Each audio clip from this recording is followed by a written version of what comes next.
E aí, meu povo, vamos descobrir a história? Vamos curtindo, vamos comentando, vamos compartilhando, vamos discutindo com todo mundo e vamos pra frente. A temática da aula de hoje vai ser sobre a Grécia, sobre a cidadania grega. Todo esse conceito que nos cerca e muitas vezes a gente não sabe o que é ser cidadão. Bom, a história está aí para mostrar como esse conceito foi se transformando, foi se remodelando ao longo do tempo. Lá na Grécia Antiga, certo? A gente vai tomar como exemplo duas polis, duas cidades-estados gregas, para analisar o conceito de cidadania dessas duas polis. Esparta e Atenas. São duas cidades antagônicas. Uma representa a Grécia rural, a Grécia fechada, a Grécia de economia de subsistência, uma Grécia militarista, que é Esparta. A outra, Atenas, representa essa Grécia marítima, uma Grécia pacífica, uma Grécia comercial, uma Grécia aberta. Nessas duas cidades houve a construção de dois conceitos de cidadão diferentes, distintos, que mais para frente desencadeou toda a construção da cidade a partir do indivíduo.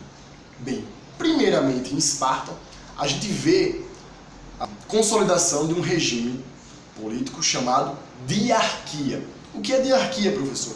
É um regime em que existem dois reis.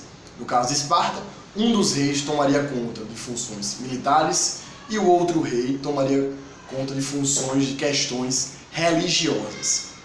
Sabendo disso, esses reis teriam três instituições para lhe auxiliar, certo? Nesse controle, nessa administração, nessa organização da polis, ou seja, da cidade-estado. Quais são essas instituições? A Ápela, a segunda Eforato e a terceira Gerúsia. A Ápela reunia todos os cidadãos espartanos. Mas, professor, quem são os cidadãos espartanos? A pirâmide social de Esparta ela é dividida em três camadas. A primeira se chama Esparciatas, que são os cidadãos, ou seja, indivíduos que têm direitos políticos e sociais. A segunda camada da pirâmide social espartana é composta pelos periecos. Os periecos são o quê? Trabalhadores livres, ok? Mas que não têm direitos políticos. E a terceira camada é chamada de ilotas, que são os servos, certo? Então, basicamente, Esparta é formada por essas três camadas.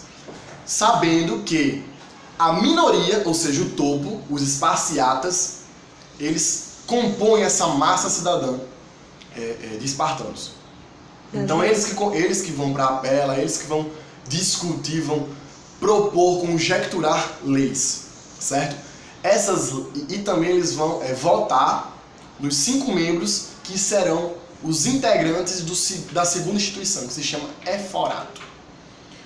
Então, vamos lá. A Apela, ela, além de votar os cidadãos para o Eforato, ela pensa e propõe leis. O Eforato ele vai o quê? Governar, ele vai o quê? Aplicar essas leis, certo? E a terceira instituição é a Gerúsia, que é composta por cidadãos anciãos, no caso, né, que são maiores de 60 anos.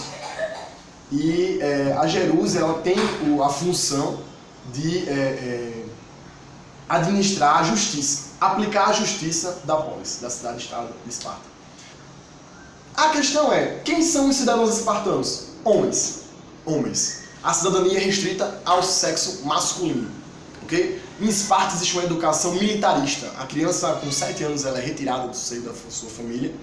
Isso eu digo os esparciatas. E ele vai ser treinado, condicionado para ser um bom soldado. Tudo que o desvie disso não é incluído nessa educação. Já indo para Atenas, que é uma cidade-estado, uma polis completamente diferente, antagônica, a gente vê o quê? Também 3 instituições, certo? Auxiliando um regime. Que regime é esse? Diferentemente de Esparta, que é controlada por uma diarquia, Atenas é controlada inicialmente por uma tirania, ou seja, um tirano, um homem autoritário, controla os outros, um aristocrata no caso. Só que esse regime de tirania vai gerar uma série de revoltas populares. E Clístenes, que é um dos líderes atenienses, vai propor reformas. Ele vai pensar em um código de leis escritas e a parte desse código de leis, essas reformas de Clístenes, vai começar a surgir um novo sistema político, que se chama democracia. Demo, povo, cracia, governo. Governo do povo. Então em Atenas, diferentemente de Esparta, vai nascer um sistema inédito até então no mundo antigo, que é a democracia. Mas a democracia é para todos? Quem são os cidadãos? Como participa o povo nas decisões políticas da polis? Bom, primeiramente a pirâmide social de Atenas é dividida também em 3 grandes camadas. A primeira são os cidadãos, a segunda são os metecos e a terceira são os escravos. Os cidadãos, o próprio nome diz, né? São os indivíduos que possuem os direitos políticos. A segunda camada são os metecos, que são estrangeiros ou ex-escravos. E a terceira camada, que é a grande maioria, são os escravos, ou seja, prisioneiros de guerra, pessoas transformadas na condição de escravo por conta de dívidas, entre outras coisas. Então existem essas 3 grandes camadas, só que o direito de cidadania está restrito, novamente, à minoria, aos cidadãos. Então, as 3 instituições que rodeiam Atenas. Eclésia, certo? Que vai ser o quê? Uma assembleia popular, onde as pessoas, os cidadãos, os indivíduos que têm o direito político, vão para lá para discutir, propor novas coisas, pensar sobre a polis, certo? E além da eclésia, existe a bulé. A bulé é o quê? É como se fosse um conjunto, certo? De 500 pessoas que vão procurar efetivar e manter a ordem, o bom funcionamento da polis. E por último existe a instituição que vai tomar conta da justiça, que é a Hélia. A Hélia vai tomar conta da justiça. E ela vai ser composta por 6.000 cidadãos atenienses. Esses 6.000 cidadãos atenienses vão ser escolhidos por sorteio. Mas por que um sorteio? Segundo o ideal democrático, quando você sorteia os cidadãos, ele está lhe favorecendo a igualdade. Mesmo assim, para você ser cidadão em Atenas e participar de uma dessas instituições, você tem que ser homem, certo? Nascido em Atenas, seu pai tem que ser ateniense e o seu avô materno também tem que ser ateniense. As mulheres novamente são excluídas, certo? Dessa democracia, é restrita aos homens. Então, tanto em Esparta como em Atenas, é uma democracia masculina, certo? E só para falar desse antagonismo também, né, a educação ateniense ela se diferencia da espartana no sentido de que é uma educação voltada para a formação cidadã. Os indivíduos eles vão aprender ginástica, vão aprender música, vão aprender poesia, literatura, eles vão aprender a pensar sobre o mundo. Em Esparta, os indivíduos vão ser treinados para ser bons soldados. Em Atenas, eles vão ser treinados para pensar sobre o mundo. Então, pessoal, é uma provocação que eu trago para vocês, certo?